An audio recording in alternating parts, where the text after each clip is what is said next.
Buenas noches, bienvenidos a Punto Económico. La noche de hoy vamos a tratar sobre el tema de transportes y comunicaciones. El día de hoy se ha presentado el ministro de Transportes y Comunicaciones, Carlos Paredes, en el Congreso. Hemos invitado al congresista Juan Pari Choquecota para hablar sobre su presentación y sobre la agenda pendiente en temas de transportes y comunicaciones dentro de la Comisión del Congreso. En la segunda parte del programa vamos a hablar con Miguel Vega Alvear, presidente de la Cámara Binacional del Comercio de Integración Perú-Brasil. Vamos a hablar sobre la agenda pendiente en la integración de ambos países y sobre la próxima visita de la presidenta Dilma de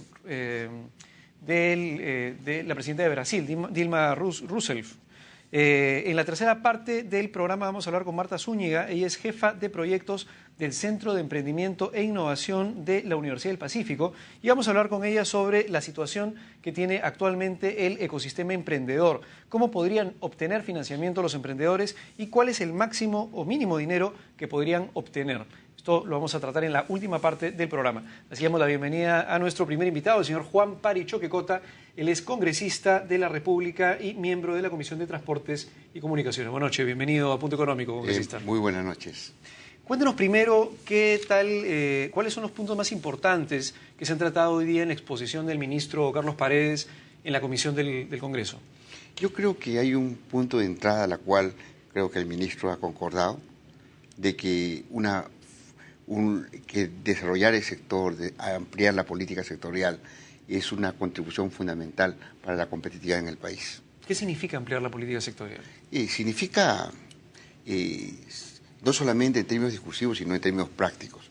¿Cuánto avanzamos, por ejemplo, en el sistema carretero peruano? ¿Cómo integramos el país? ¿Cuál es la política en relación al tema ferroviario? ¿Cuál es la política en términos de sistema portuario? ¿Cuál es la política en términos de telecomunicaciones? Y cómo esas políticas aterrizan en inversiones concretas. Y creo que esa es una cosa fundamental. Porque si cuando vemos, por ejemplo, el índice de competitividad en el país, vemos que una de las más grandes debilidades en el Perú es precisamente el lado de la infraestructura. Eso es un tema que tenemos que superar. Porque el Perú para ser competitivo tiene dos opciones. No va a ser por el lado de los precios se lo pone el mercado internacional, es por el lado de los costos. Y ahí hay dos puertas de entrada. ¿Cómo es que dinamizamos nuestra competitividad a partir del desarrollo de infraestructura o cómo dinamizamos nuestra competitividad reduciendo otro tipo de costos, como el caso de energía? ¿Cuáles son las principales metas que en este caso el Ministerio de Transportes y Comunicaciones se está poniendo con respecto al tema de lograr mejor infraestructura en el país? Y yo creo que una de las cosas importantes es la longitudinal de la Sierra Sur. Carretera longitudinal. Eso me parece sumamente importante. ¿Por qué?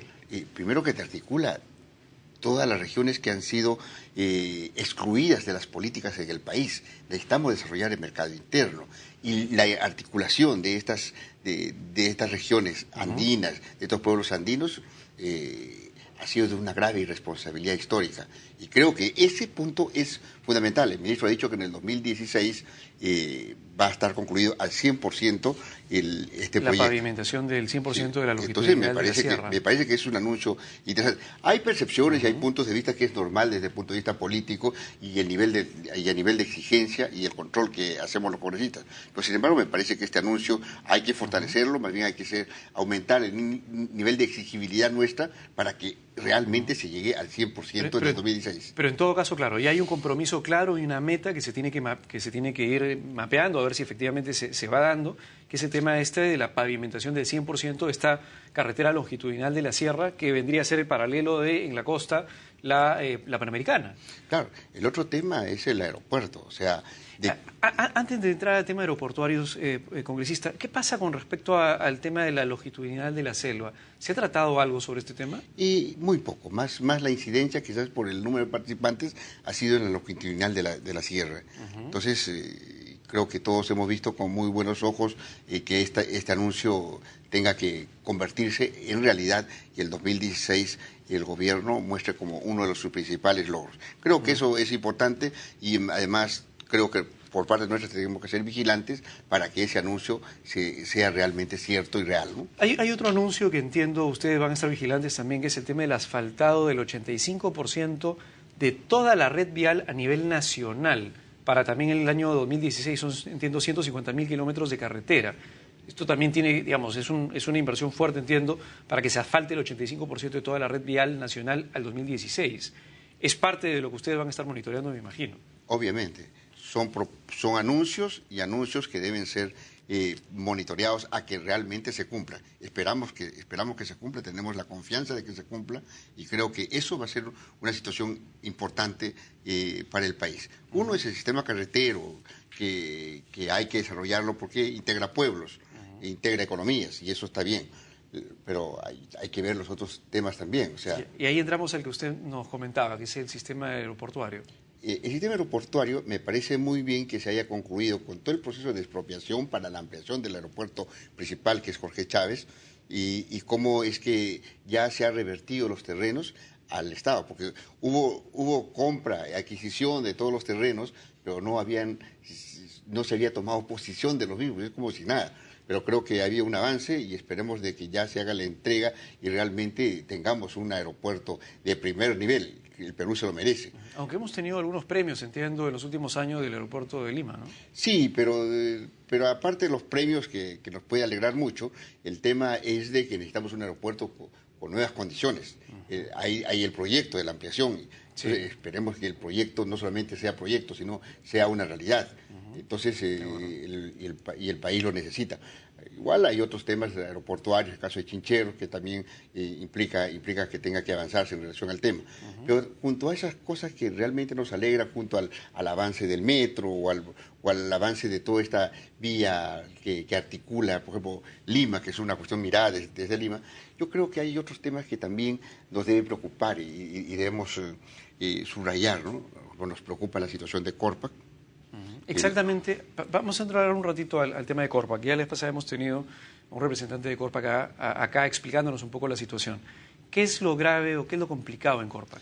Mira, tenemos 2 multas y de verdad eso sí preocupa, ¿no? 2 multas dadas por la Dirección General de Aeronáutica Civil. Una que tiene que ver con el plan de seguridad aérea y no contar con un instrumento de gestión por parte de Corpac es realmente una dejadez así terrible. Una multa recibida por ese lado, y no porque se origina recién, es una cuestión de pedido y exigibilidad de muchos años atrás, y no se hace hasta ahora. Eso es un tema gravísimo. Y el otro que es reciente, ¿no? Y aquí tengo uno que está del 8 de agosto de este año, que es una multa equivalente a 25 unidades impositivas, pero por una situación realmente preocupante. No haber realizado inspecciones de vuelo de las ayudas visuales y radioayudas en los aeropuertos de Lima, Iquitos, Arequipa, Tacna, Puerto Maldonado, Pisco, Tumbes, Piura, Hilo y Talara. Ya, entonces eso llama la atención, es temas de gestión, son temas de asumir un rol a la cual tiene su razón de ser. O sea, tiene que ver el sistema de seguridad de la gente, los pasajeros, es clave. Y el hecho de tener confianza en la seguridad de nuestros aeropuertos es sumamente importante. Si hay niveles de desconfianza, obviamente nuestros bonos como país bajan y queremos evitar eso. Por eso es que le hemos dicho al ministro, señores, hay que exigir acá. ¿Qué es lo que ha dicho el ministro con respecto al tema de Corpac? Bueno, él promete hacer los ajustes indicados. Lo que las multas son las multas, ya están dadas. Sí, no es por la multa, en realidad es por el hecho de que se haga una gestión eficiente, ¿no? Claro, o sea, esperamos que había una respuesta en relación a que sí haya el compromiso de superar el tema, de ajustar más su labor como sector. Pero en todo caso es un tema que no solamente es decirlo, sino hacerlo. Hacerlo y de verdad, o sea, desde el punto de vista, ya lo hemos tratado anteriormente en la comisión, e inclusive se ha nombrado una comisión de investigación en relación a Corpac. Bueno, ese es un tema de preocupación, y el otro tema es el portuario y el ferrocarrilero, que hay ahí sí temas que de verdad sí. Vamos al tema portuario. Usted tenía una cifra, que entiendo, del Instituto Peruano de Economía con respecto a cómo estamos en puertos a nivel internacional. ¿Qué es lo que dice el IPE con respecto a este tema? Mira, de una muestra de 144 países, estamos en el puesto 111. ¿En el tema de puertos, de calidad, infraestructura portuaria? Infraestructura portuaria. Chile, que es nuestro país vecino, está en el 34 puesto. ¿Sí? O sea, ese es un tema que hay que preocuparnos, y preocuparnos fuertemente, porque los puertos nos articulan con el mundo. Si queremos relacionarnos con el mundo y ser competitivos, tener la suficiente logística portuaria y estar articulado a las rutas marítimas internacionales, es importantísimo. Pero nuestros puertos no lo están. El Callao no está dentro de la ruta marítima. Entonces, usted va a tener una entrevista a alguien que va a hablar sobre el tema de Brasil. El pueblo brasileño está interesado en salir por el Perú. ¿Cuál es nuestra oferta portuaria? ¿Quién ofrece desde el Pacífico hacia el Atlántico un proceso de articulación? Ahora, con respecto al tema portuario, puntualmente, lo que entiendo que ha dicho el ministro el día de hoy en el Congreso es que ya se iniciaron los 6 procesos de concesión de los terminales portuarios de Salaberry, de San Martín, Marcona, Hilo, Iquitos y Pucallpa. Y entiendo que el gobierno de Corea también está apoyando en el tema de los planes maestros para Ica, Moquegua, Loreto y Salaberry. Nos parece... ¿Ya se inició efectivamente la concesión? Entonces, ¿está avanzando en ese tema? ¿O ustedes qué es lo que están viendo? Nos parece muy positivo de que se trabaje el plan maestro y que haya el apoyo de un país que ahora es marítimo y que no lo era cuando nosotros sí lo éramos. Está bien, me parece bien ese punto. Pero, sin embargo, también hay que decir no la verdad. O sea, el caso del puerto de San Martín recién se va a lanzar la concesión. O sea, no está concesionado, recién se promueve la concesión. Sí, en realidad lo que se ha mencionado es que se han iniciado los procesos de concesión, ¿no? Claro. Ahora, no tengo claridad sobre las fechas, cuándo se van a hacer las concesiones, claro, o cuánto tiempo va a demorar el proceso, pero... Se indica que es el segundo semestre del 2014. Veremos que se haga, porque a veces hay que ser desconfiados no en el sentido negativo, sino en el sentido de más bien de que las cosas se hagan. Porque lo de Marcona, por ejemplo, tenía que realizarse la concesión y no se hizo. Y pasó a iniciativa privada y ahora ya no es ya terminal portuario, sino es megapuerto minero, ¿no? Entonces, bueno, esa es una forma de ver, y ahí me preocupa que de 400 millones que era la inversión se bajó a 100 y tantos millones. No recuerdo muy bien la cifra en este momento, pero se bajó sustancialmente. Entonces, las concesiones sí, que se haga la relación y la alianza entre el público-privado tiene que hacerse. Y tiene que hacerse mirando y construyendo país, mirando y construyendo competitividad, mirando y construyendo posibilidades de orden logístico que permitan realizar y agilizar los negocios internacionales a través de esta infraestructura. Por eso hay que ser vigilantes en relación al tema. Se lo hemos dicho al ministro, en algunos momentos de forma suave, a veces en forma dura, pero en todo caso es parte de nuestra labor de control político que tenemos que hacer en pro de construir país, ¿no? La vez pasada estuvimos con un economista del BID justamente hablando del impacto que tiene el hecho de tener mejor infraestructura en un país en, por ejemplo, el nivel de exportaciones que pudiéramos tener. ¿Cuánto más podría aumentar cada, digamos, punto porcentual de inversión en infraestructura relacionado al tema, digamos, de exportación? Estamos hablando de pistas, puertos, etcétera. Y estábamos hablando que en el Perú era aproximadamente 4% por cada punto, por cada 1% adicional en inversión. Y en realidad es bastante, o sea, al final la rentabilidad sería bastante positiva. El punto es que las concesiones se terminen haciendo, el punto es que las inversiones se terminen haciendo. Y una de las inversiones, creo, digamos, más importantes en el caso peruano, que debería también estar en la agenda, es el tema ferroviario. Y con respecto al tema ferroviario, usted tiene algunos alcances. ¿Puede explicarnos, por favor, qué necesidad ferroviaria tenemos en el Perú? Hace muchos años atrás éramos un país muy importante en el tema ferroviario. Teníamos líneas transversales que nos permitía unir, inclusive entre regiones naturales. Sí, o sea, pero lamentablemente hemos dejado. Mientras el mundo va desarrollando el sistema ferroviario para poder movilizar personas, movilizar carga y reducir costos de transportes por intermedio del sistema ferroviario, en el Perú se fue al revés. Se fue desarticulando, inhabilitando, ni siquiera privatizando, simplemente dejando a un lado el sistema ferroviario. Ahora me parece totalmente plausible que el famoso Tren Macho si ya se esté apuntando en términos de inversión concreta. Entonces, eso es una mirada interesante. O sea, hay que revitalizar el enfoque ferroviario en el país. ¿Qué es lo que debería hacer puntualmente en el tema ferroviario, en este caso el Ministerio de Transportes y Comunicaciones? Primero, y se le dijo al ministro, hay que establecer claramente una política ferroviaria.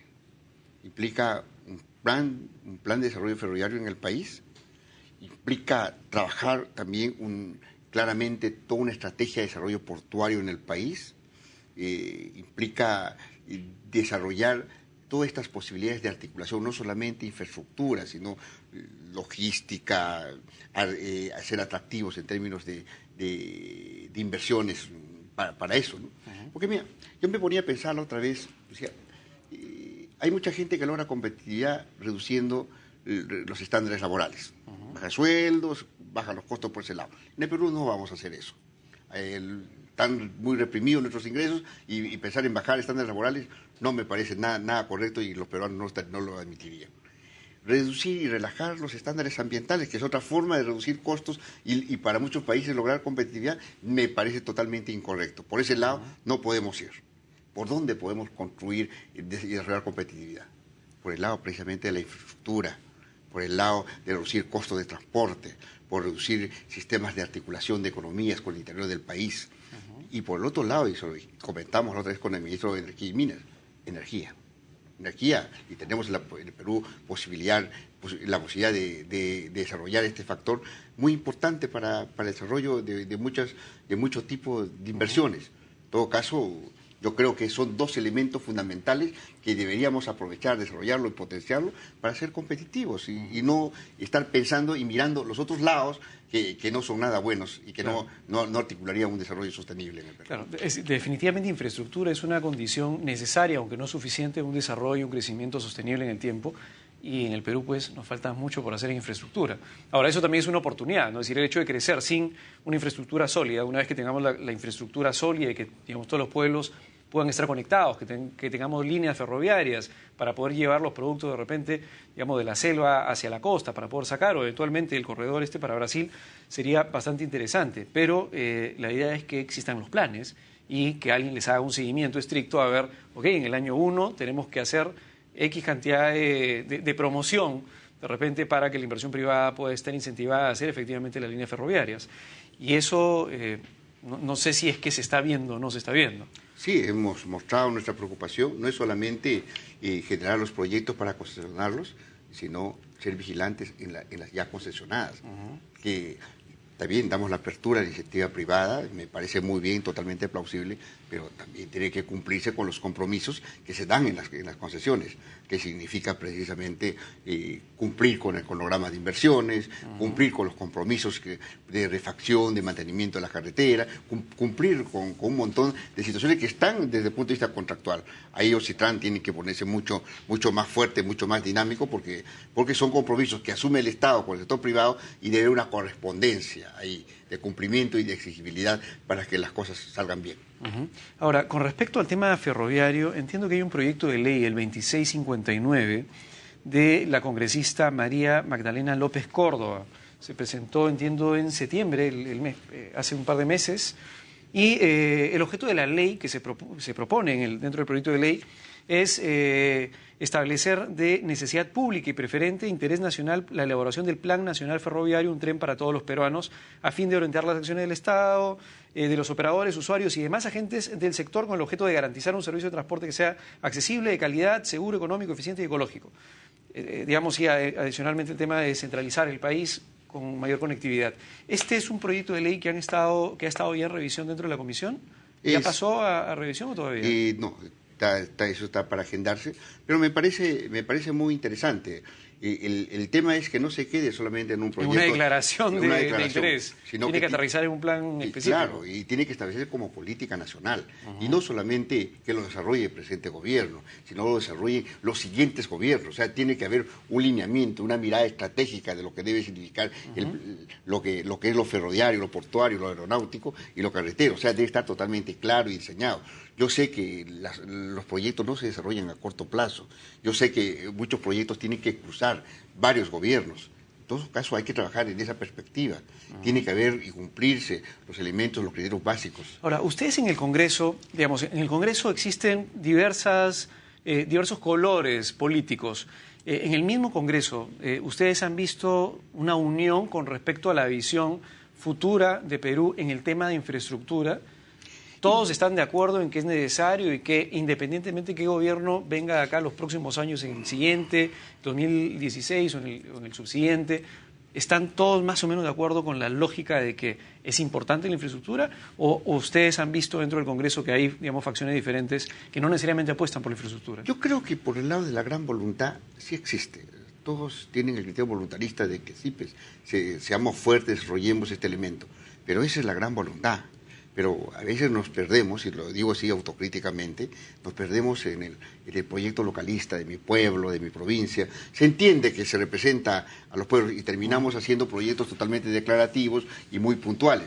Yo creo que hay que apuntar precisamente a cómo se elabora una estrategia nacional, cómo es que fortalecemos la estrategia nacional, cómo es de que unimos voluntades entre el Ejecutivo y el Legislativo para que esto tenga que trabajarse. O sea, tenemos que superar el plan localista a un plan y una mirada más proactiva, más nacional, más estratégica, ¿no? Porque finalmente el Ejecutivo es quien tiene que ejecutar esto, ¿no? Es decir, el Congreso está, digamos, para hacer las leyes, que de repente hay algunas leyes que están trabando más bien, o desincentivando, desalentando la inversión, y, digamos, para eso está el Congreso, para ver qué leyes no están funcionando bien y tratar de hacerlo a la más ligeritas posibles para que la cosa avance.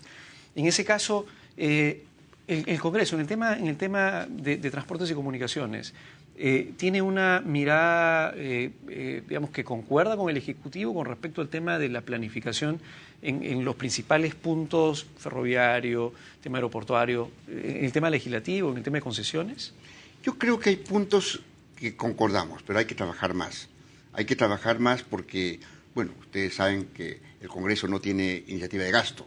Y existen voluntades y varias iniciativas que se convierten en proyectos declarativos. Y cómo estos se articulan dentro de una mirada más nacional. Y es por eso que es bueno dialogar con el Ejecutivo y ver cómo es de que la inversión concreta, el gasto concreto, se articula con la voluntad política recogida por los congresistas desde su realidad concreta, ¿no? Congresista, dentro del Congreso, de la Comisión, ¿existen proyectos de leyes específicos, puntuales, que podamos conocer nosotros, que se vayan a debatir próximamente y que podrían impactar de alguna manera en el tema de transportes y comunicaciones? Yo creo que sí. ¿Cuáles son puntualmente los proyectos que están por debatirse y que impactan eventualmente en ese sector? Bueno, y todavía lo que he podido ver todavía están en términos declarativos. Yo creo que el presidente de la comisión tiene la información más explícita de los proyectos que van ingresando. Yo no soy miembro del comité directivo de la Comisión de Transportes, por eso me eximiría en responder la pregunta. Pero, sin embargo, yo sí estoy preocupado de que la comisión, aparte de trabajar los proyectos específicos, hay que empezar a articular una mirada más integradora del país y plantear los puentes entre la lectura que tienen los congresistas desde su perspectiva y política, por más que sea diversificada en términos de colores, con el Ejecutivo. Eso va a ayudar mucho. Ok, señor Juan Paricho Quecota, muchas gracias por venir a Punto Económico. Y es importante, finalmente, un poco la moraleja de esta entrevista es importante tener una política clara, sobre todo en el tema de infraestructura. Cada punto de inversión en infraestructura va a tener que sumar necesariamente al crecimiento económico del país, sobre todo al crecimiento exportador, si estamos hablando de infraestructura portuaria y aeroportuaria. Muchas gracias nuevamente, congresista. Y volvemos en la siguiente parte del programa para hablar con el señor Miguel Vega Alvear, presidente de la Cámara Binacional de Comercio de Integración Perú-Brasil. Volvemos.